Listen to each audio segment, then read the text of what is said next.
What's up, amazings? We are back for another week. I had to steal that, Cody. That was too good. I was like, oh, that's it's good. all good. That's the new trademark. Yo, what's up, everybody? Thank you for joining us another week for Seriously Amazing, our weekly WandaVision discussion.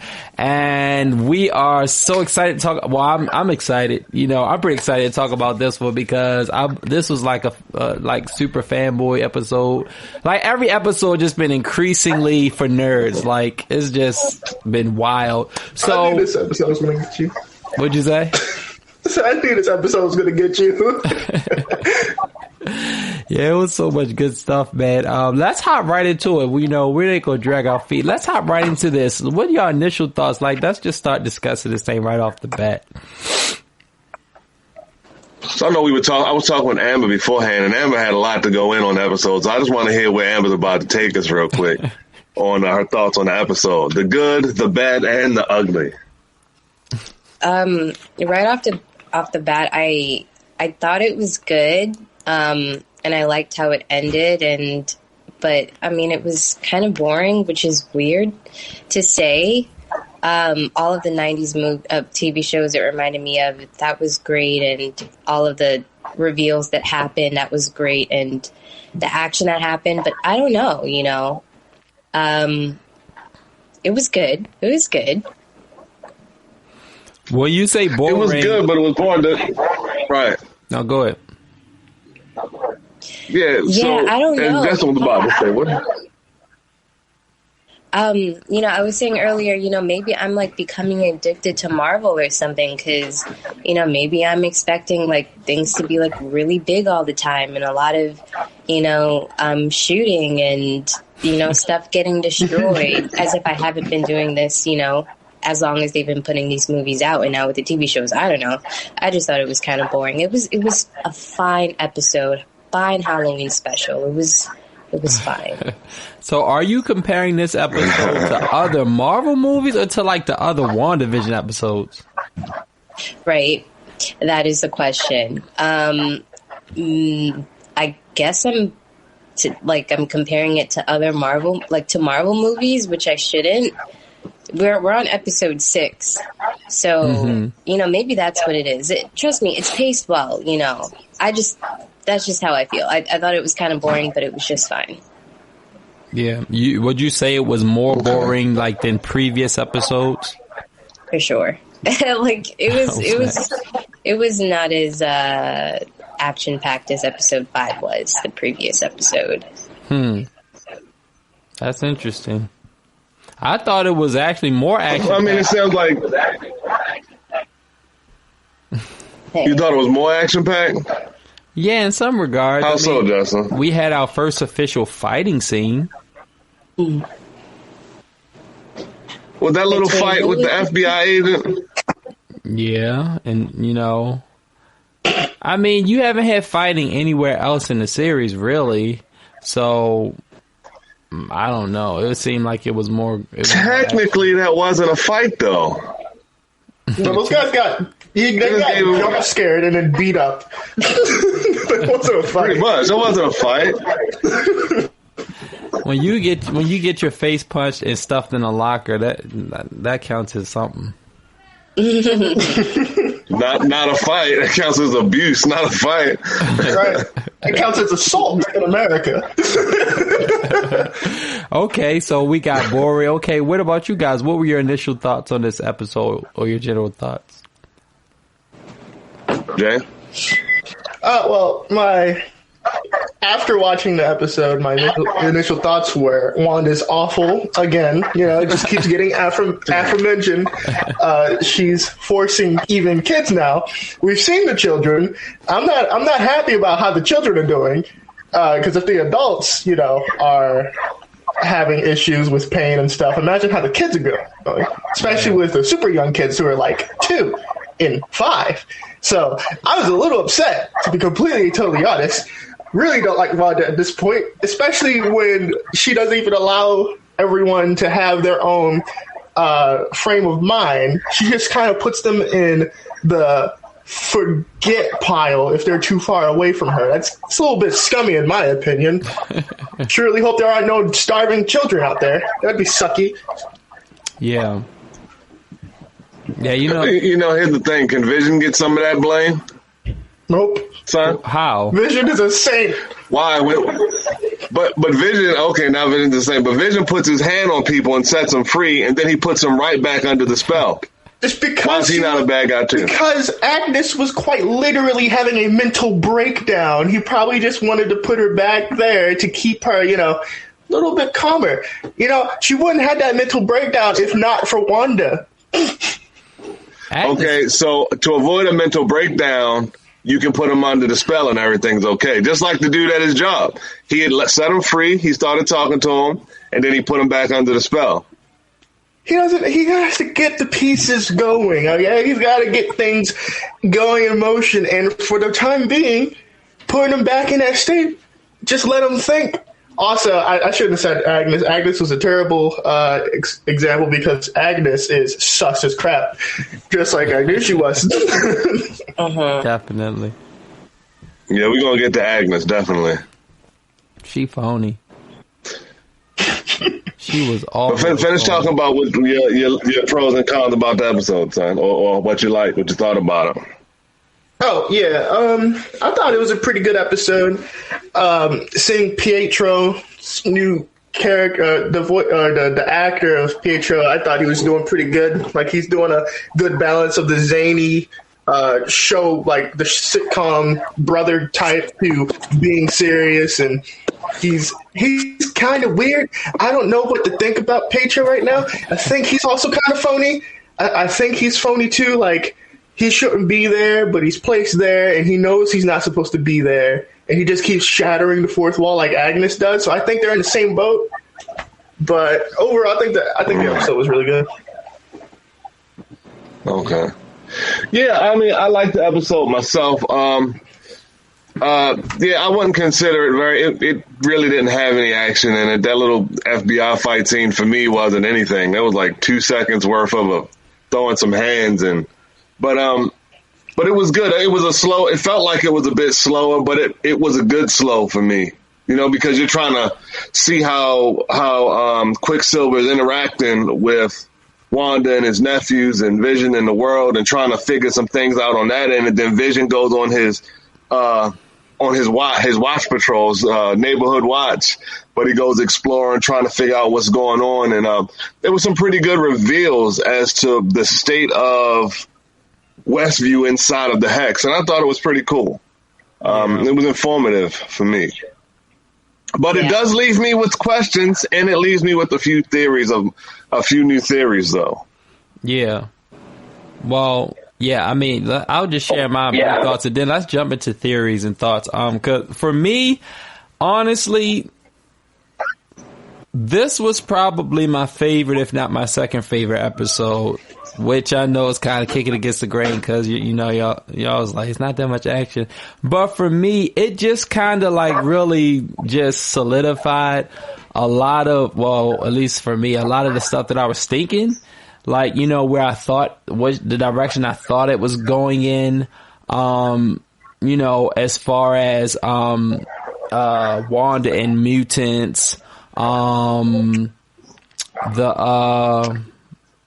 yeah, I think that was the biggest thing for me. It was like, wow. I mean, then they gave such blatant homage to like, Wiccan and Speed's comic book outfit, all the, that superhero costume and stuff like that. So it was like, okay, so we're not being so covert about everything. Like everything's kind of out in the open, just kind of boom. Yeah, this is the way we're going with this. Or at least they would have us believe. It would be really terrible if they did like a 180 after all of this.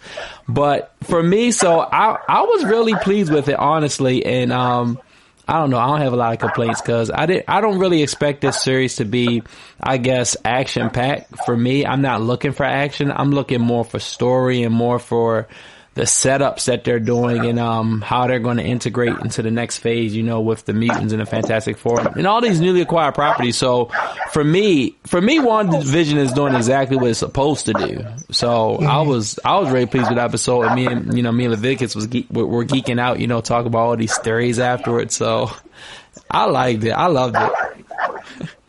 So it sounds like you're going to have some theories to share, huh, Justin? Maybe. Okay. Also, I would just like to throw out there, I think Marvel's doing a fantastic, speaking of the properties, I think they're doing a fantastic job with, like, they got all these properties, but they're still, they rein it in at least, like, they didn't pull a DC where it's like, hey, everybody's here now, you know, we're going to make them part of the new universe. We're not going to put any time or effort into this. The fact that they're slowly incorporating into this new phase, like, they didn't just drop the ball after Thanos, because like they were, you know, writing for Thanos for so long. Now it's the same purpose where, you know, you're slowly creeping in with WandaVision, and we'll probably get a couple more spin-offs before we get into the Dimensions of Madness or whatever it's called. So I think Marvel have some great writers, which they should, because they're funded by Disney. Yeah. Well, I mean, we're not going to go there with Disney, because I can throw the knife at Disney a couple times. No, we're not throwing no knives today. But yeah, as far as Marvel's concerned, it definitely feels like they are treating the MCU as like a visual version of the comics, because I mean, even in the comics, you had them doing this multi-layered storytelling, you know, where one comic book series was interwoven with the next, and it all kind of blended together over years and years. So it's definitely kept that same consistency. So whatever they're doing at Marvel, they need to keep doing it, because it's working and it makes sense, and it seems to have a lot of longevity to it. So yeah, I definitely agree with that. I'm hoping that we can give some details into the context with the comics that you guys are talking about for people such as myself who have not read them.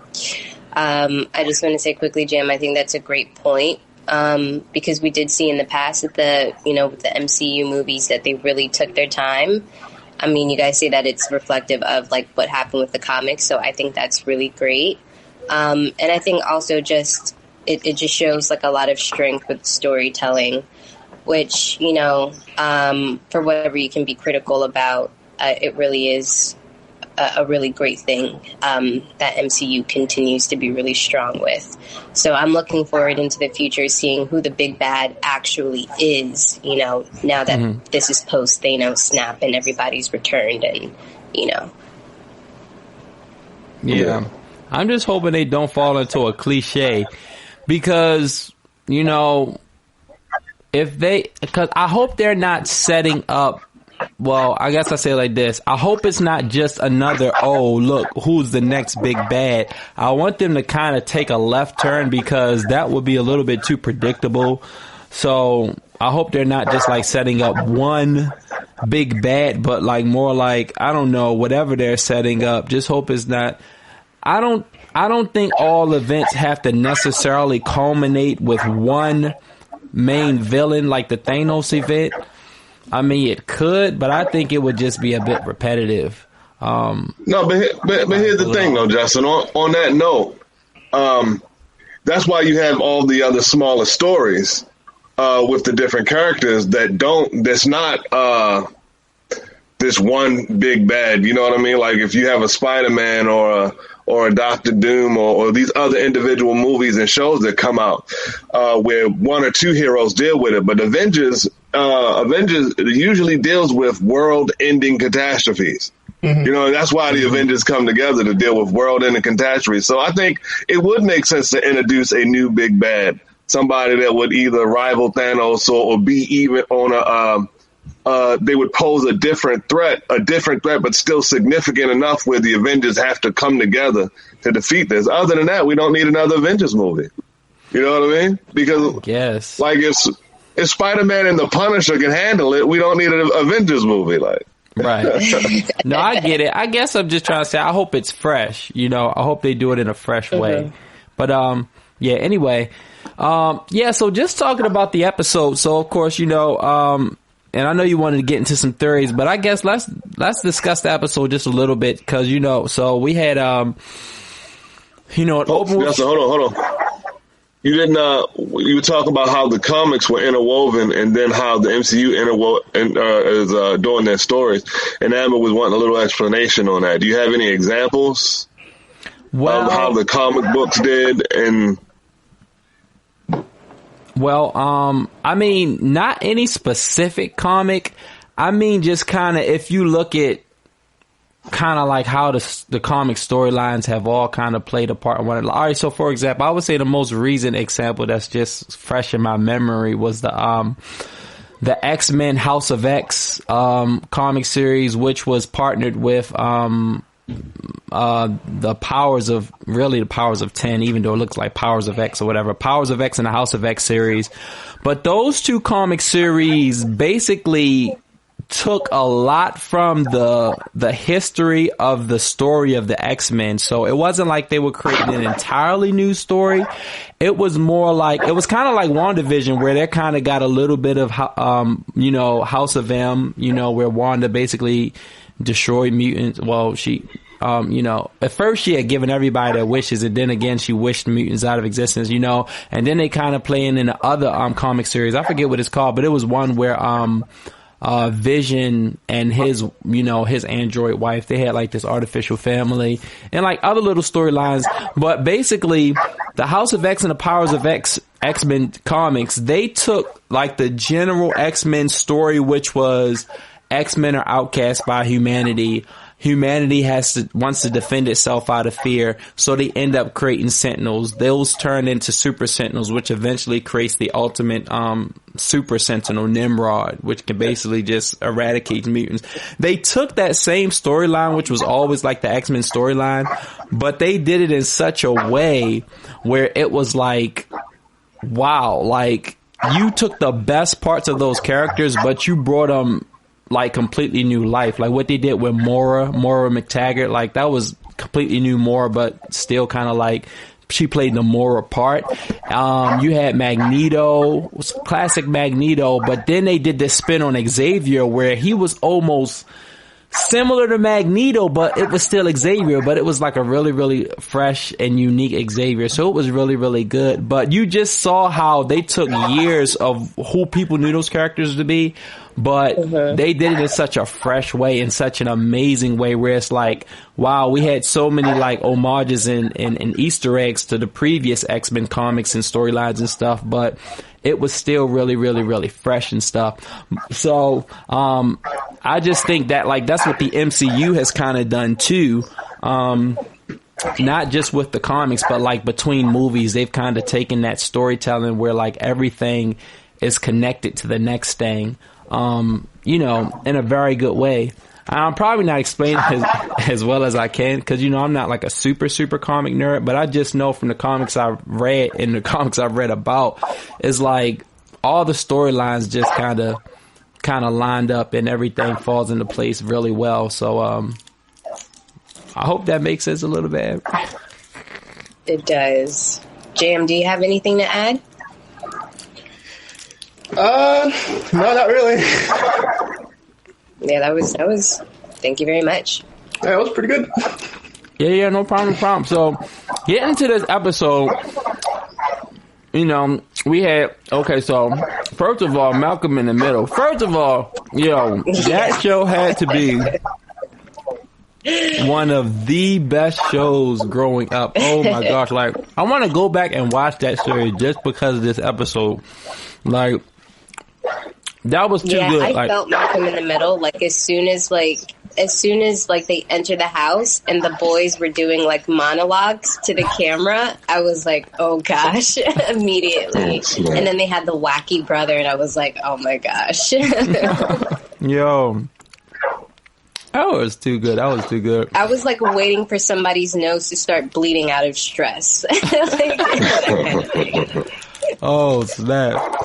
Yo, that would be too, man. Me and Leviticus were joking. We were saying, what if they did something like a Fresh Prince or a Martin style episode? I personally said they probably couldn't pull it off, but it would still be interesting. You would need an all black cast for that. I'm sorry, but no. So, so you had them dressed up for Halloween, you know, basically Wanda saying, you know, Vision, you know, that was crazy though, because Vision is like, you know, he threw some shade, like kind of like, you know, this the only costume, this the only outfit I had in my closet. You know, like, what you mean? Like, what? Because she like, you look good. He's like, yeah, did I really have a choice?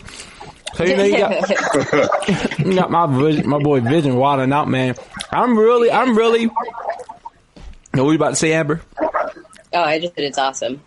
Yeah, I'm really wondering where this is going to go, because I can't see there not being a fight between Vision and Wanda in the next episode. Like, in my mind, it just has to be, because he's gone so far now. She's either going to fully control him or they about to scrap, because ain't no way he just going to act like he don't know nothing no more. It's just, it's gone too far.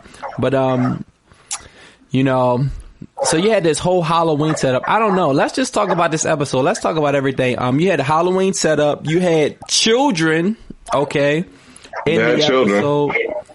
What do y'all think about that? Are these real children? Are they just illusions? Or are these children? I think they're real kids. I absolutely think they're real kids. They just showed up because everybody was putting heat on Wanda for there being absolutely no kids. And she's like, oh, you guys want kids? All right, we'll have kids literally everywhere. You can't get away from them now. Freak you.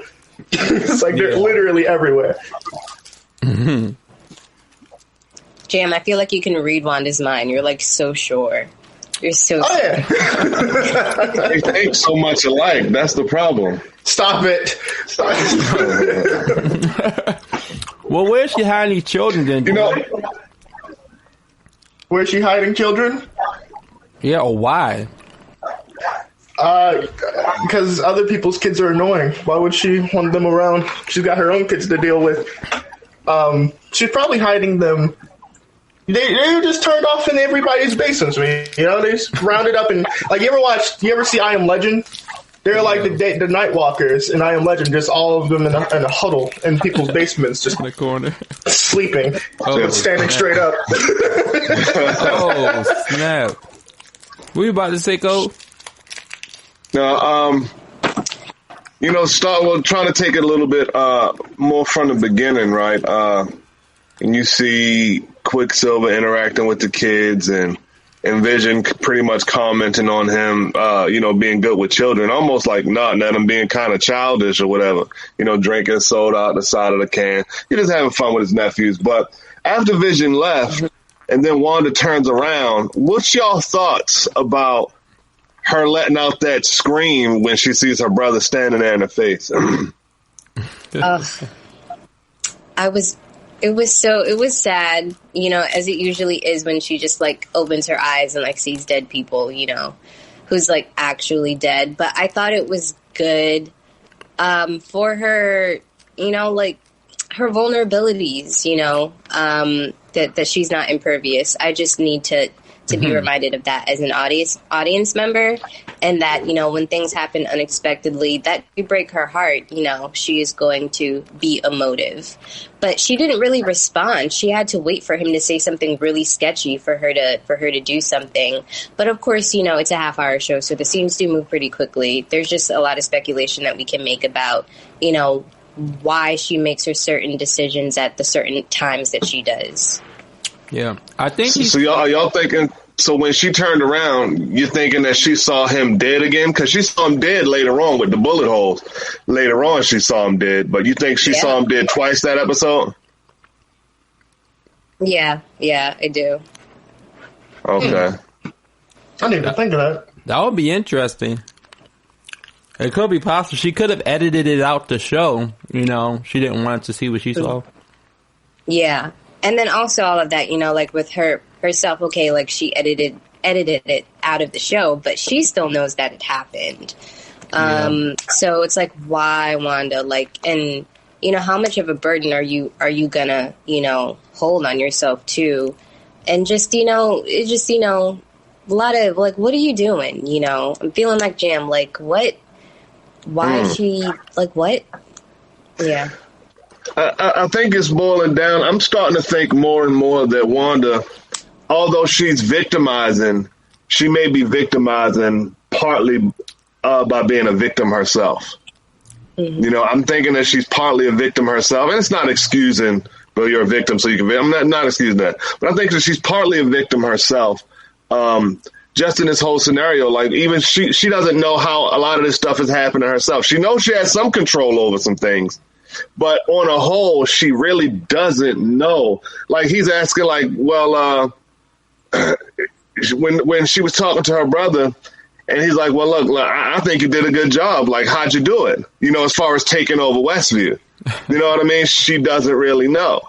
You know, she was trying to figure out things about him, and he gives her a tale about when they were trick or treating, and she doesn't quite remember it that way, getting a fish during Halloween, and he's like, well, it's because of your trauma. You black out all the trauma or whatever that you've been experiencing, and a little bit of that, she's blacking that trauma out now a little bit, right? I mean, because she's got this whole world and everything she's in. But here's the thing. You see through the various episodes how things are slowly falling apart. There are things that are going wrong inside of her perfect world. Mm-hmm. There are things in just about every episode that start to mess up and go wrong inside of perfect world. You can look back to episode 1. The dude started choking to death. Vision, do something. He had to reach in and grab the food out of his throat. You know what I mean? And just on and on. There's stuff that's going wrong, like in a perfect world. It shouldn't be happening. And so I really think that even with that commercial with the little boy on the island. Yeah, that was funny. But check it. Because again, this is in Wanda's world, as her TV show. So here you have this shark, which is a predator of the deep, right?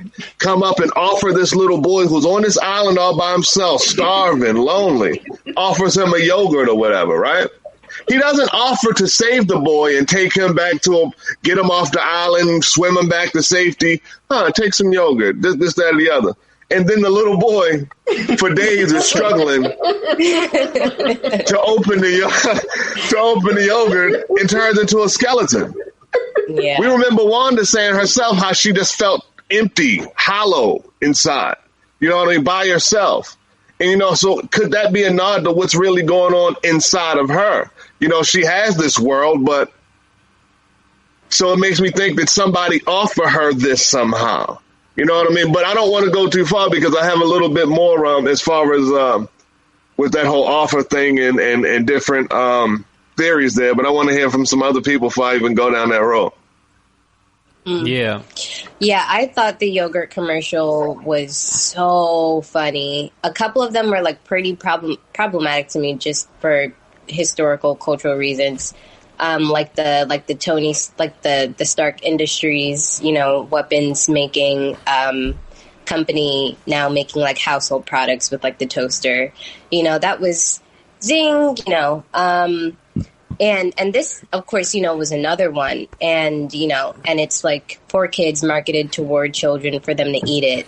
And honestly, I kind of wish that, you know, the slogan was like so good that you can't even slip it open. You know, you can't even, it just wants to contain its freshness or something like that, you know?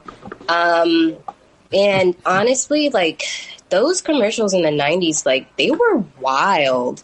And, you know, you could say that, you know, just for a whole meta thing, like that was pretty close. Yeah. But yeah, I as I've been saying, you know, since the start of the show, I myself also feel that, you know, that Wanda is being victimized in some way. And I specifically think it's mind control. And, you know, at this point, I'm starting to feel like she made a deal with someone, you know, maybe around the time that she, you know, went into the lab and got Vision's, you know, corpse and, you know, resurrected him. And just like, and forgot the details of that. You know, I feel like Star Wars, like there's like just so much like inner conflict and just so much, you know, like forgetting of like so many things. You know, I'm just thinking like Darth Vader right now, you know, just like did her mind snap, you know, a couple of times before now? Like, who knows? Yeah. I don't know. When it comes to like the deal, I'm kind of starting to think, second guess that because, I was talking about the whole Mephisto thing, but here's the thing is that because for this episode and last episode, I was thinking that Quicksilver was Mephisto in disguise. But when he started asking her about, how'd you do it?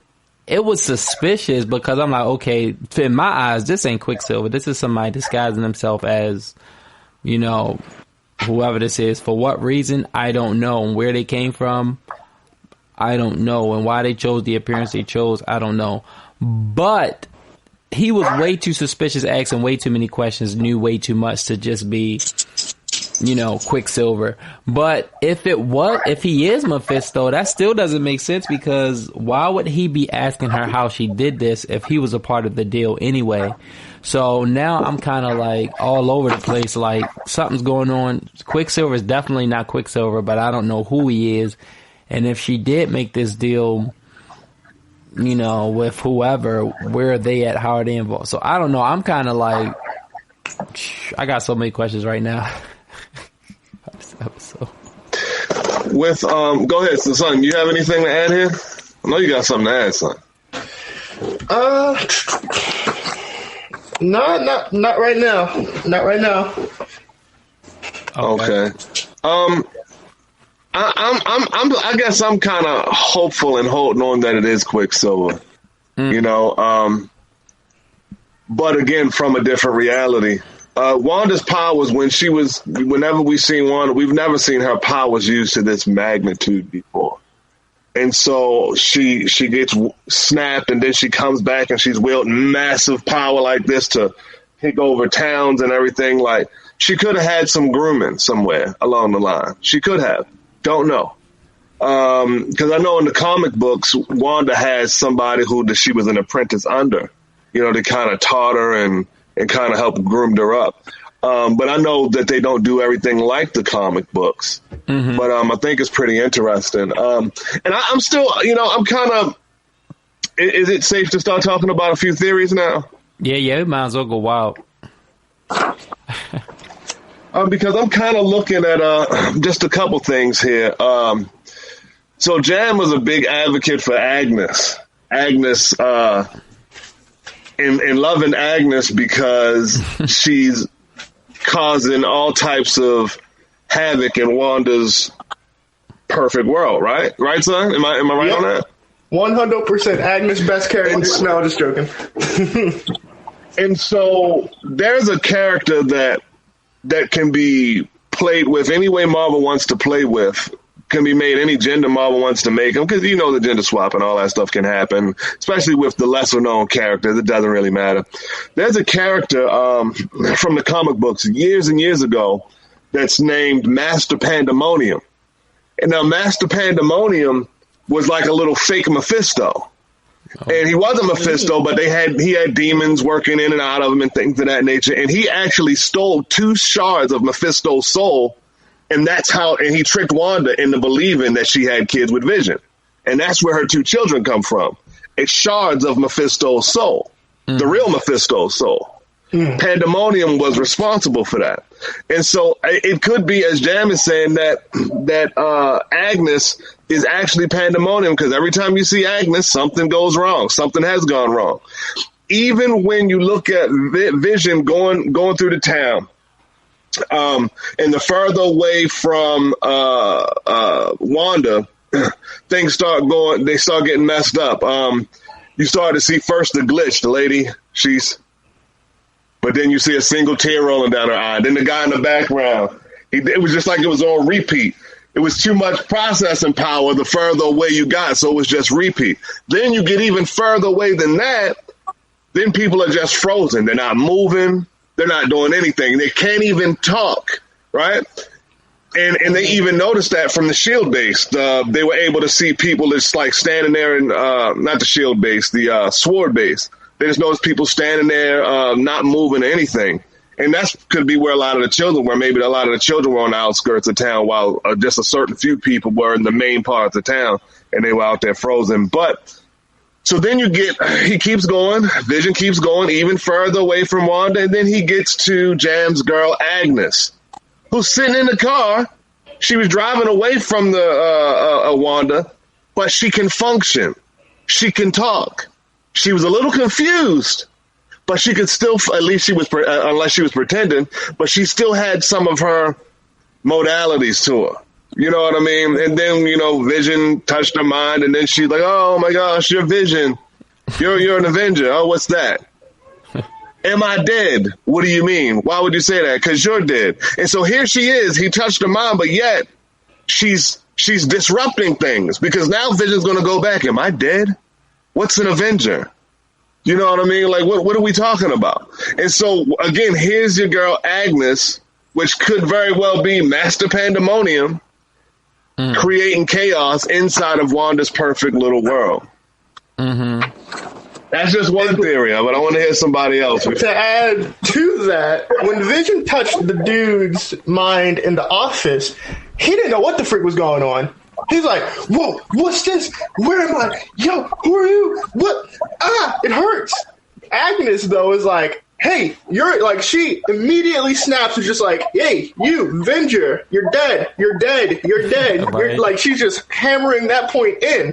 So it's almost like she wasn't nothing. She knew exactly what was going on. She knew Vision would come there. And so she decided to sit still because she hit him over and over again with that you're dead stuff. And then talking about how he's Vision and he was an Avenger.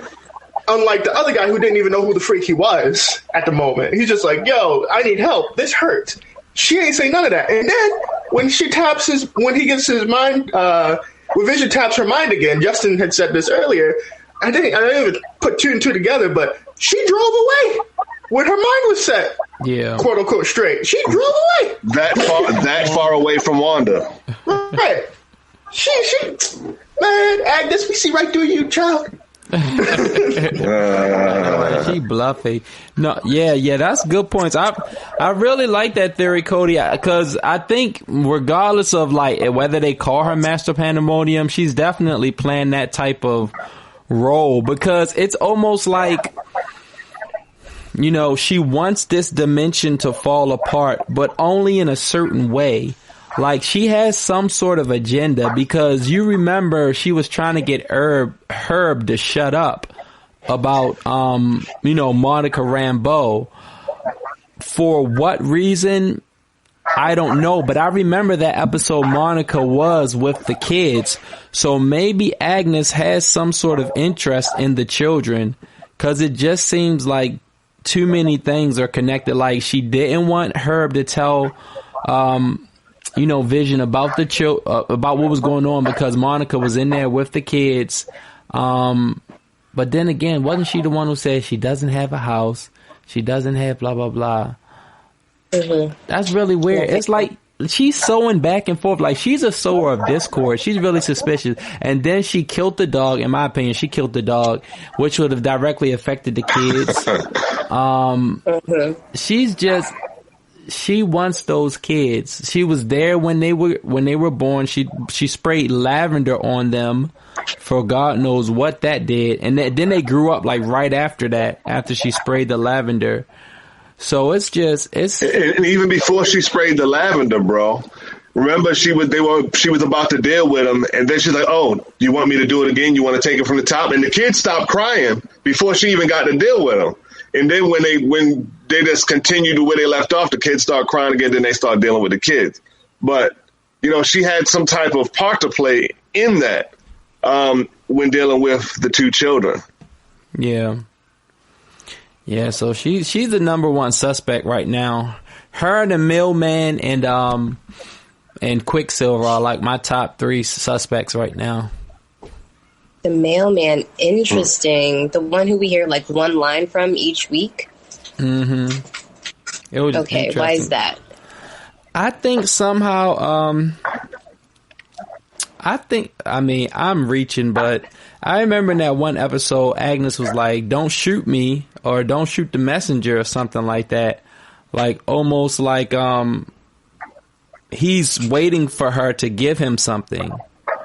you know, or like she's supposed to perform a duty and he comes by every so now often like, have you done it yet? Have you done it? I mean, I know that's reaching, but it just seems really suspicious, man. I don't know. Snap. Bro, can I be 100? Yeah. Yeah, wow. When you first said in the mailman, I'm like, what mailman? The mailman, I'm like, what man? What mailman? Oh, man. Don't forget the mailman, yo. He gonna show up next episode, probably. No doubt. And so here's the thing. Now, earlier I was talking to you, Justin, and I'm like, well, it could be, because again, the main guy from Sword, what's his name? The agent that wanted to predator drone everybody? Oh, yeah. Hayward. You know, he talks about, you know, ending this quote unquote nightmare. And again, we know that Nightmare is a Marvel, it's a Doctor Strange primarily villain, but he's dealt with and fought other Marvel characters, Venom, Wolverine, Deadpool. He's fought so many other Marvel characters, the guy Nightmare. And Nightmare will always exist as long as people dream. All right, but Nightmare is just that. He feeds off people's nightmares. And can you not say that everybody in Westview is living a nightmare, especially the further away from Wanda you get? Yep. Yeah. You can honestly say that they are living in a nightmare right now. Now, the Mephisto tie-in could possibly be, or it could be a Nightmare tie-in, right? Somebody may have coached Wanda into, you know, look, just live a dream, live in peace. You know what I mean? Go to this small town in Westview and maybe shown her how to use her powers to an extent where she can do what she's doing. Not one time did she do that in any of the previous movies that we've seen her in. Not one time did she do that. She would levitate things and use her power to destroy things like that, but never did she use it to engulf any section of land and space or whatever to change people's outlooks and thoughts and everything. You didn't see that.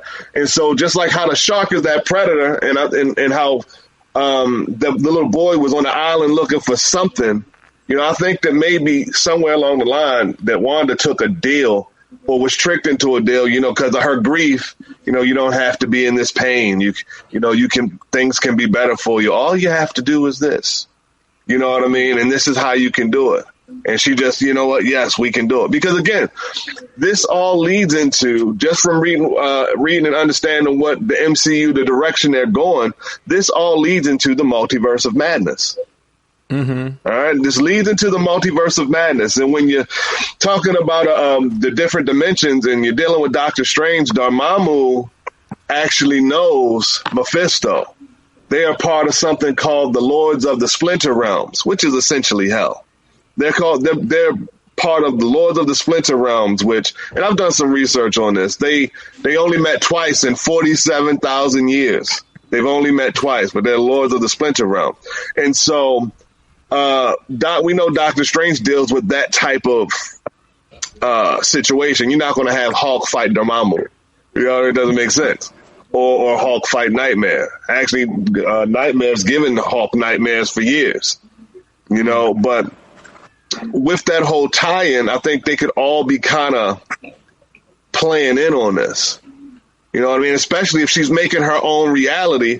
Who's to say that the reality had the veil, if you will, hasn't been torn, allowing those beings from those other dimensions to kind of have a bit more free access in this reality that Wanda's creating. Mm-hmm.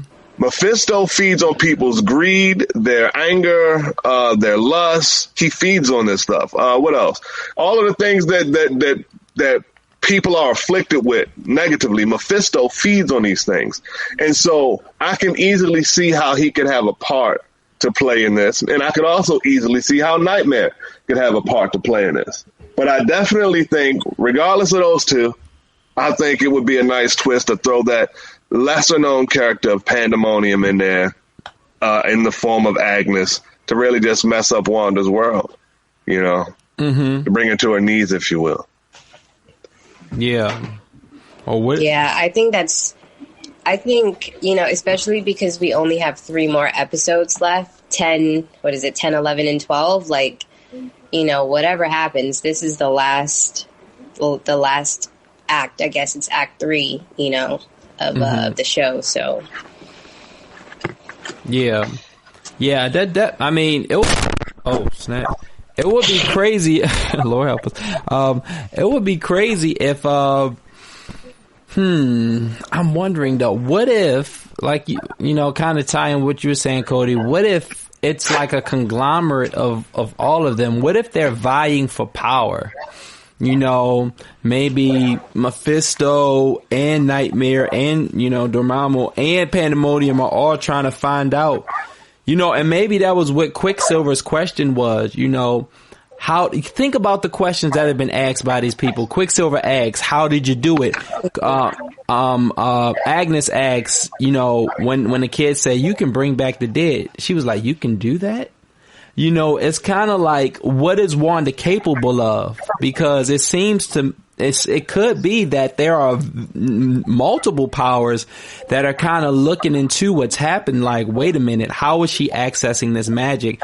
How is she doing this? Not only us, not only Agent Wu, but I think maybe these evil powers are like, how is she doing this?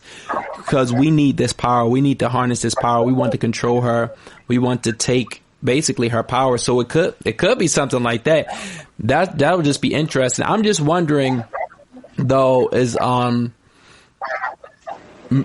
they setting up multiple things? Because it's like, when you talk about the multiverse of madness, to me it would seem like you're going to be setting up not just one big villain, but like a number of villains. So I don't know, it just seems like the possibilities are it's like a can of worms right now.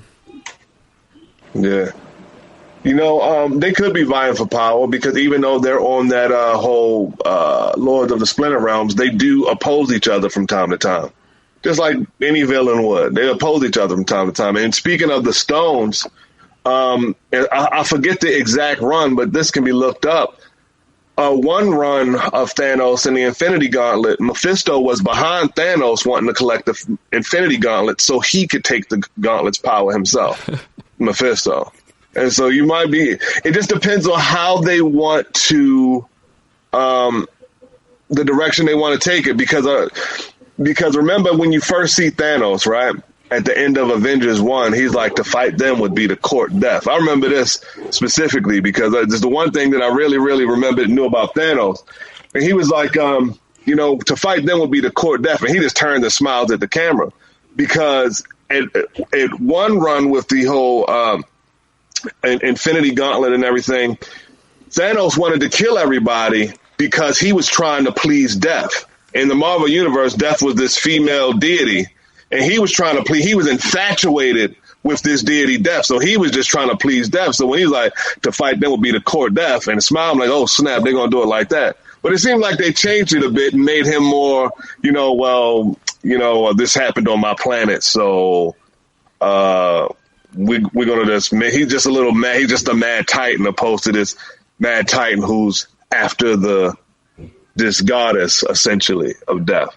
And so, so they can spin it. It just depends on how they want to spin it. Because even with the Mephisto thing, eventually he comes and he gets his shards back, therefore getting rid of Wanda's children.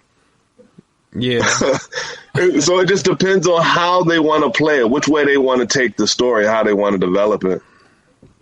Yeah. Quite a few possibilities. Well, is there anything in this past episode that has kind of given you guys an idea of what direction they might be taking? I know we've speculated, but like anything specific, any moment or a line? I think with the talk that we've had today, I think Wanda dabbled in multiple beings' powers, but she didn't know what she was doing with them. Like, she dealt with multiple of the Lords of Splinter, I think. I would say. Because, you had the one commercial where, like the bounty towel commercials, but there was stuff leaking off the table still, you got this one episode, or you got this episode's ad where the kid gets a little bit of redemption, but he can't even open it. And even still, the shark could have took him, but he didn't. He couldn't open it. But even if he could have opened it, he still would have starved to death. So he's like, he dabbled in what he saw in the moment, and I think that's what Wanda did. But she didn't know what she was really getting herself into, and I think the Lords also didn't know what Wanda was capable of, because now they're all vying for, how did you do this? How did you do that? I want to be able to do that. You're kind of bending reality. That's kind of sick. You took these sword guys, this entire base, and turned it into a literal circus. I wanted to get in on this action.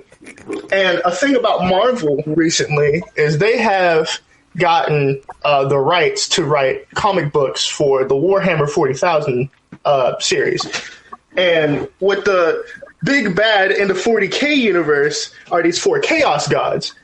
And they're constantly at war with each other and trying to undermine each other. But they also will bring one specific mortal or immortal character and turn him into a champion of chaos. So I think it'd be cool, if Marvel got this idea of all these guys had put their eggs in the single basket of Wanda, and now they're trying to figure out, okay, what do we do with it now? Because they still are trying to fight each other. They're still working on their own goals. That's why you have these different nods towards the stork, but they had the red smoke like Mephisto. You've got Nightmare constantly being mentioned, possible Pandemonium. It's nodding to all these different characters where they all teamed up for a moment, but now they want to advance themselves because, being equals is cool, but you always want to be the first of equals. So I think that's where it's going to be. Yeah. Okay. I can see that, son. Mm-hmm. Yeah. It's like you're doing some big thinking over there, Justin. Big thinking. No, I don't know. It's just so much going on. One thing is, see, because there's so much setup for this next episode. Because you had Darcy tell Monica that her basically her DNA has already been rewritten twice, so she can't go back into the hex. But of course, she gets sucked back into the hex. So this is kind of I guess, going to be her awakening to her abilities or her powers. Because it would seem to me like there's going to have to be a resistance, and what I think is going to happen is, for whatever reason, Agnes and Vision and Monica are going to join forces against Wanda. I think Agnes has ulterior motives, but you don't think this is what I think is going, because either way you look at it, Vision's about to scrap with Wanda, and Monica already wants to save Wanda, so there's going to be a fight. I think it's setting up for a fight, and the only people capable of really fighting against Wanda right now are Vision, Monica, and possibly Agnes. So you hating Cody though? Why? Why you don't see that? I don't see Vision fighting Wanda. I just don't. He's not that type. He is not that type of character. He's not. I don't see him fighting Wanda. If he fights Wanda, it's going to be verbal combat. That's it. I don't see him getting physical with Wanda. I just don't see it. But at the same time, I understand where you're coming from, but he's already undermining Wanda. They literally were opposing each other in the air. They were in the scrap stance. They were literally in the flying scrap stance. And what happened? They level back to the ground and they talk. Yeah, because at that moment, Vision didn't know that all those people were getting turned on the autopilot. Didn't know that the kids were going like this. Every man's got his breaking point with his lady. And I think Vision is getting to that point, especially since he freaking died. I don't think the breaking point with your lady is going to be now I'm going to throw hands on her. I don't think it's going to be the breaking point in this Marvel / DC cinematic universe. I don't. No, but I don't think like Vision's going to give her like a backslap, but he's probably going to help them. He's going to be like, hey, we have to stop Wanda. If that means containing her, doing something to entrap her, to make her go to sleep or something, he's going to form a plot to stop her. I don't know if it's going to be physical combat, like hand to hand directly, because that might not go down too well, but he's going to form some sort of plot to stop her. Like at this point, you know, he was screaming. He's like, you know, we have to help them. You have to help them. Vision's going to do something to stop her. And, I just see it being some big scrap coming up. I mean, I think we're missing one of the most obvious. One of the most obvious things when he tried to exit. Right, when he tried to exit the Hex, you know, he wasn't able to do it. So we know that he's not, whatever the laws are, like, he's technically not alive. At least it seems that way, because Monica Rambeau was able to be booted out. You know, it did change her DNA, but that's probably because she still had, like, live DNA. I mean, obviously he's not even, you know, he's an android, you know, so that's a whole other thing. But I just wanted to put that in there. Mm-hmm. You know, even with that, right? So right, but he still had a Mind Stone outside of the thing. Outside of the thing, he still had the Mind Stone, and so he went out and he was outside. He made it all the way out. He did not. That's because he was dying out there. Okay. You don't think he made it all the way out? I don't think he did. You don't think he made it all the way out? The strings were still on him. I don't think he did. But I mean, at that point, he was far enough out that his body began to, you know, to revert or deteriorate. So I think that's what he's saying. Like, he was far enough out to where he's starting to die. But what was interesting is that the Mind Stone wasn't decaying at all. I think the Mind Stone would be the last thing to decay. I think it's all like fake. But you know about her whole resurrection thing. Like, you know, what are the rules? Like, did she take his body and then make the Hex and, you know, like resurrect him in the Hex? So it's like technically not real, you know, like whatever it is. But please continue what you were saying. And so just like Monica going in and out, it did something to her DNA. And so maybe Vision going out and then getting sucked back in, maybe it can do something to change him as well. So maybe he won't need to be in the bubble to survive anymore. Maybe not. Yeah. I hope so. But here's a simple solution, right? Vision, couldn't he go and touch Wanda and see what's going on? Like he touched everybody else. He can get close to Wanda without raising suspicion. Yeah.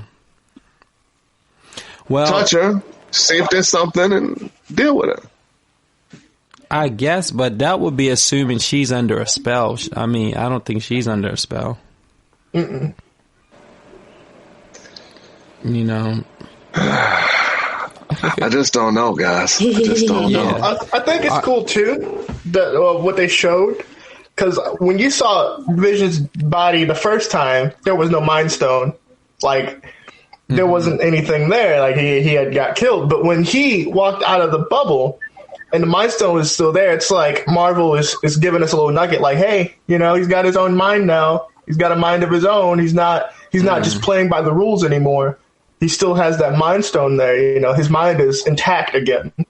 So I thought that was kind of cool. Maybe that's what they were going for as far as the Mind Stone still being there, because there's obviously not a Mind Stone in his head, or it shouldn't be, I don't think, that there's a Mind Stone in his head anymore, because, you know, But if she created it in that reality, and then he brought that reality because of the multiverse that's been introduced, he brought that reality into this reality, then maybe there can be a Mind Stone in Vision's head. See, that's what I love so much about her expanding the hexagon, because you can totally see them bringing the whole multiverse madness into this. To be honest, out of that, you know, out of her doing this. And I also wanted to slip in really quickly that I thought it was hilarious that all of the sword agents became clowns. Every last one. Yo. That was the they did. moment. Yo, I hope Darcy becomes somebody cool. Someone was saying that there was a movie she starred in, I think called Bad Girls or something like that. Hoping she does something like that. But I feel like Darcy is going to completely like just... Did Wu get sucked into?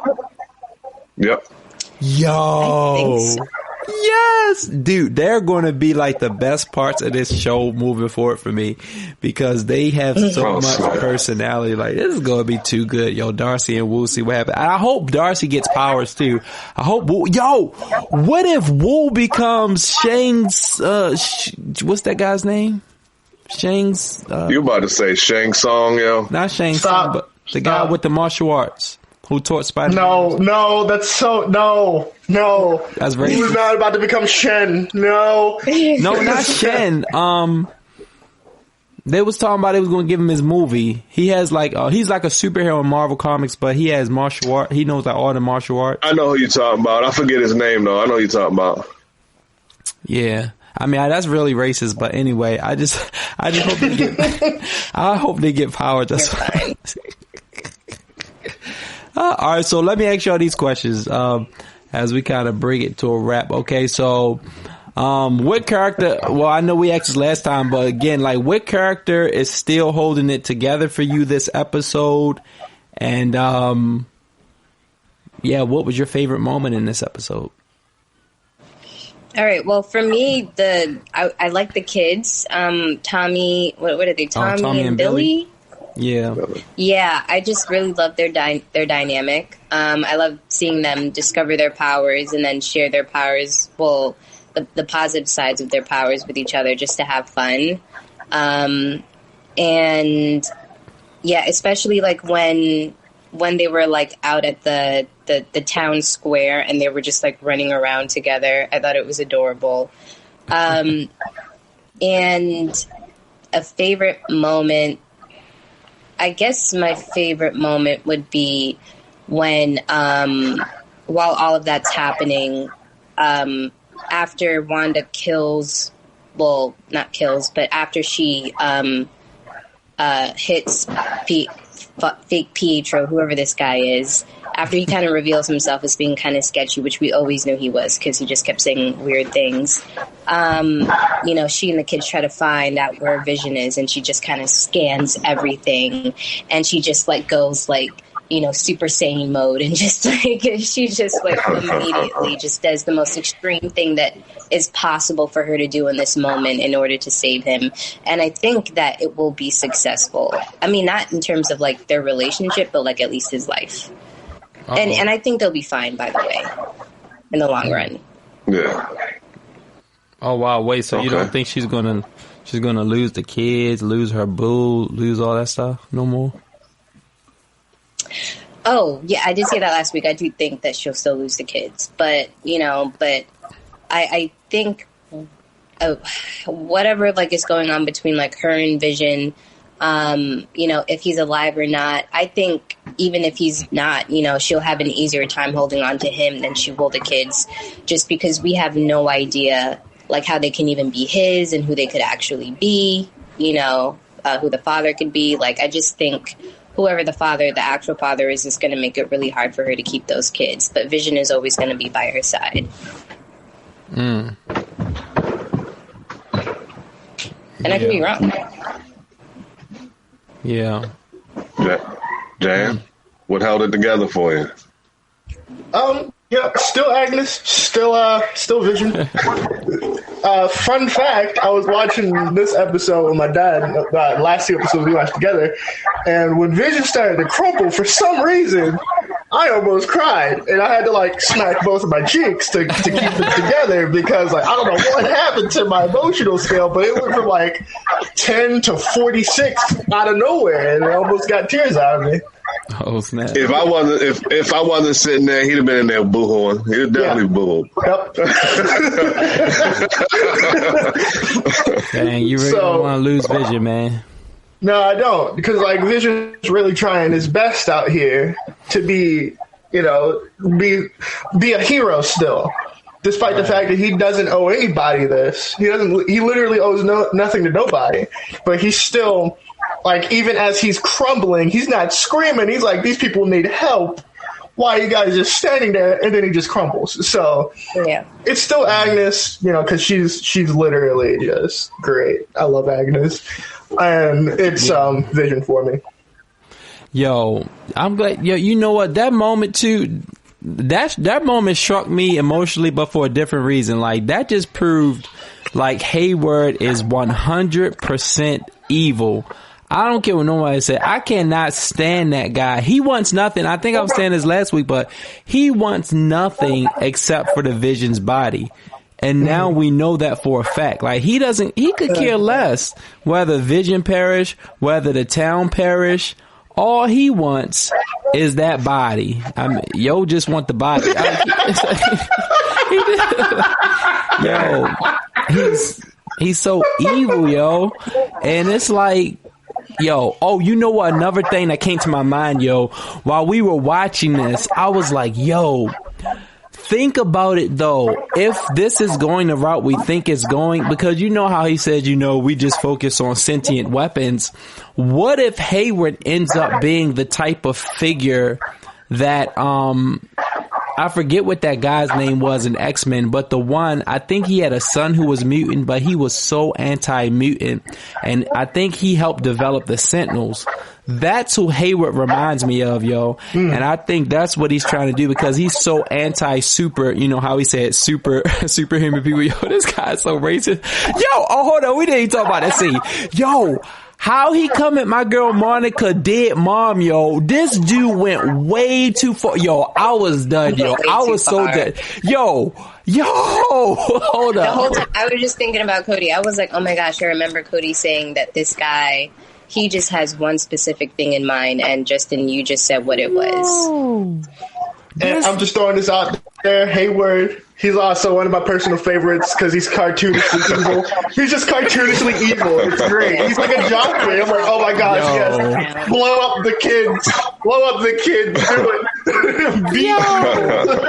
Live your worst life, kid. He made me say the N-word. I can lie. He made me say, it's few people who can make me say the N-word. Because he was like, you have been an obstruction to this case. I was like, yo, this dude wild. And then he was like, and I'm glad you weren't here when your mother died, because you probably couldn't handle that. I was like, why this nigga had to go there? Like, really, yo? I thought she was about to back. This whole cave just went pitch black and just had evil on it. I'm like, oh my god, this kid's awesome. Yo, this dude is terrible, yo. He's so terrible. He's like, I just made it personal because I'm a bad guy. and notice that Monica was saying, like, don't worry, Darcy and Wu, he was just looking for a reason to get rid of us. Well, I hope they investigate what that reason is and try to capture the goal. Honestly, capture the flag before he can. I hope that they can do that. Mm-hmm. Yeah. Mm-hmm. And I think she probably uncovered it while she was in there on the computer, and they're waiting to reveal it in this upcoming episode. Yeah. And they said, so that, and here's me trying to half theorize again. They said that Vision is made of vibranium, right? Which is the same metal from Wakanda, right? Yeah. Mm-hmm. Okay, so maybe there's a tie-in there eventually. Who knows? But I don't know, because they said they were tracking his vibranium decay signal. I don't know, just some interesting things there. But yeah. Anyway. Oh yeah. All right. So back to the question. I guess what about y'all, Cody and Jam? Or I guess Cody. Who's your who was holding this together for you? What was your favorite moment? It's definitely still Wanda. Okay. I just want to see I just want to see it all play out. Again, she's dealing with all of this stuff. Her world is continuously unraveling around her. Her brother, even to her brother, right? Her brother saying, "Oh well, good thing you can't lose your dead husband again." You know what I mean? Your dead husband can't die again. Then he gets blasted. Her world is kind of crumpling around her, piece by piece, and I just want to see how she's going to come out of it. You know what I mean? And I know she's going to be, and like I said, I did research, and I know she has a mentor that kind of helped her, but it was an older woman. But I wonder if in the MCU that mentor is going to be Doctor Strange, because essentially he's the only one that can really deal with her. Yeah. You know what I mean? He's the only one who'll be able to match her power for power. I think it's Doctor Strange, and maybe he'll mentor. And just like Amber said, she thinks that she's going to lose the kids. And again, in the comic book, Mephisto, in one of the iterations, Mephisto did get his soul fragments back, which eliminated Wanda's kids. And so when she met with her sensei, if you will, the sensei, I believe it was, helped erase her memory so that she didn't even have a memory of those kids.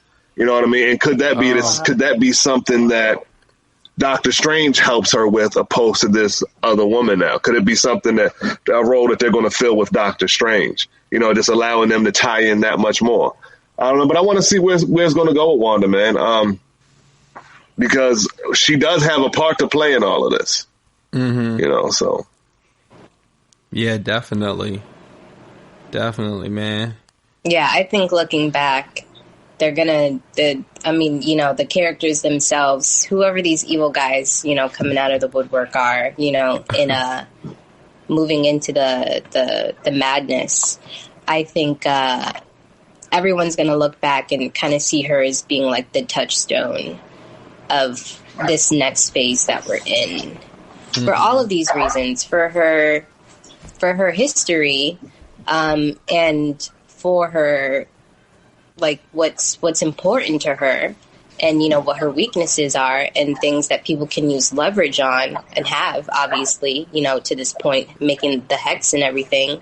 And then also, obviously, her powers and how powers can grow and scale, or what she might choose to use her powers on.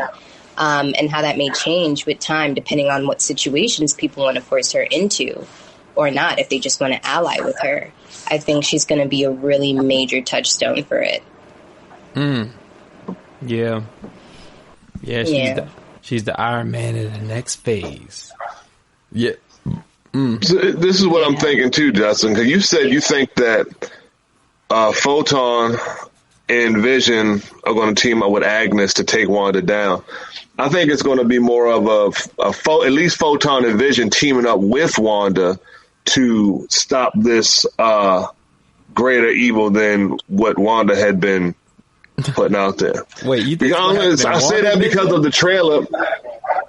I think it's going to happen in WandaVision. Huh. That they're at least the three of them will team up. Maybe not Agnes. Maybe they're teaming up against Agnes. Yeah. You know what I mean? Because maybe she has a bigger part and she's more powerful than we realize. But, because I seen the trailer for one of the next episodes, she's like, hey, this is our home. We're going to fight to defend it. And Vision's like, yeah, we're going to fight to defend it. And it's like modern time. It looked like it was modern time. And they, power up and start flying somewhere. At least Wanda does. So I think that they're going to team up together to take on a bigger threat to Westview than the threat that Wanda was causing, if you will. The mind hostage situation.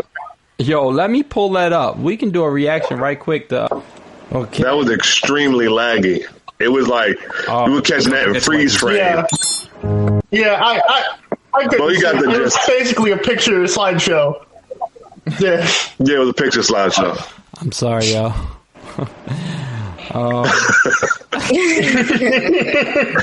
It was worth a shot, and honestly, it didn't. But did you hear the sinister? Did you hear the sinister female laugh though? Oh, you mean Agnes? Did you hear it? Yes, that was absolutely Agnes. I knew it. I knew it. She was messed up. I called it from the beginning. Honestly, I hope some people team up against her. I don't even care who it is. I just need her to expose herself. Like, come on. She obviously did. She just didn't. She got the full-on witch cackle. She might as well be running around with a broom. Yeah, she did. Wanda's going to die at the end of this. But Wanda, I don't think she's going to get a happy ending at the end of this, guys. Yeah. Somebody put an X on Jam's screen. Can we? Can we edit that in? I don't think she gets a happy ending at the end of this, unfortunately. No, she don't get a happy ending, but she don't die. Nah, I think she has to sacrifice herself for something. I don't think Wanda makes it through phase 2. Oh, That's Wouldn't the that be darkest so story crazy? yet. Like she makes it through phase 1 and she brings Vision back, but she doesn't make it into phase 2 and Vision like makes it. That would just be so crazy. No kids. Like then how is she in the multiverse? I think, hey, we're just spitballing. That's a great point. Either way, I think, however it ends, like it's gonna be, we're not gonna get what we want. We might get one thing, but for the most part, and the characters are not, it's going to be bad. I think phase 2 is just going to be significantly darker than phase 1. We're already getting tastes of it now. I think it's just going to be super dark. Yeah. Well, the question is, what do you want? You're not going to get what you want. You got to know what you want. What do you want, Amber? I mean, I want happy ending, I want everybody to live. Oh my God. I don't want any of these evil madness people to come in. And I want Marvel to be over, like, to have ended like 2 years ago. Snap. That's what I want. But we're not going to get that. We need conflict. And we need, these characters vying for different goals. So I'm not going to get what I want. It's going to be a rough road, but it's going to be very entertaining. Yeah. Well, Wanda's definitely not going to die. She's definitely not going to die. We'll see. She might lose her kids. It's a very good possibility she'll lose her kids, but yeah, we might lose Wu. That won't be a big deal, Yeah. I'm not saying at the end of WandaVision. I mean at the end of all of this. She's not going to make it. I'm sorry. Oh, you just mean at the end of phase 2, like period. Yeah, she's not going to make it through phase 2. Oh, okay. Maybe. Yeah, maybe not. We'll give it a couple of years. We'll see. We'll see. Yeah, but we already know phase 2 is getting dark anyway, son. I mean, because they're introducing Blade. They're bringing in Blade. Oh, they are. Yeah. Vampires. Oh. It better be Wesley Moon Knight. No. I think they say Idris Elba. It's Mahershala Ali. Wait, what? Don't do Wesley like that. It's not no Mahershala or whatever you just. Idris Elba's already a character. Oh yeah, you're right. Is it Mahershala? It was somebody with. It is Mahershala Ali. It definitely is. I don't know. He'll be great. I don't know about that. You know what? You know what I think they do. I think if WandaVision does end dark, it's gonna have like a down the line redemption, because what I think they'll do, especially with the kids, I think she may lose the kids, but then she'll probably end up getting them back somehow in the multiverse, maybe another version of them or something like that. But I don't think they're going to utterly just scrap the kids. It's too profitable to just scrap them, especially if you want to do like the next wave of like the Avengers and all that stuff. You're going to need some young blood. And I was just wondering, are you guys looking forward to the next episode? To like this last arc that we're gonna do, the third act. Yeah, they said these episodes gonna be like an absolutely. Did you vet that information? I'm kind of interested. Well, what I found was that they said that WandaVision was going to be like 6 or 7 hours, but so far we've only got about 3 or 3.5 hours of content. So these last 3 episodes are going to have to equal up to about 3 hours of content. So okay, it wasn't directly said, but it's kind of implied. It would seem. Let's go.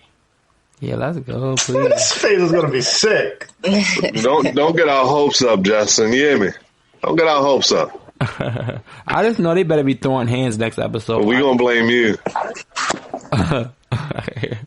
They better throw hands next episode. That's what I'm looking forward to. I want to see some bodies blown halfway across Westview. I want to see the SWORD agents invade. I want to see people fight. I just want to see fight, yo. They've been bluffing too long. We need a fight, like a real fight. So yeah, I want the SWORD agents to fight as clowns. I want to see with the beekeepers in the sewer. I want to see what they can do. Oh snap! Yo, wow. All right, well, that concludes our discussion for the most part. Anybody got any finishing thoughts?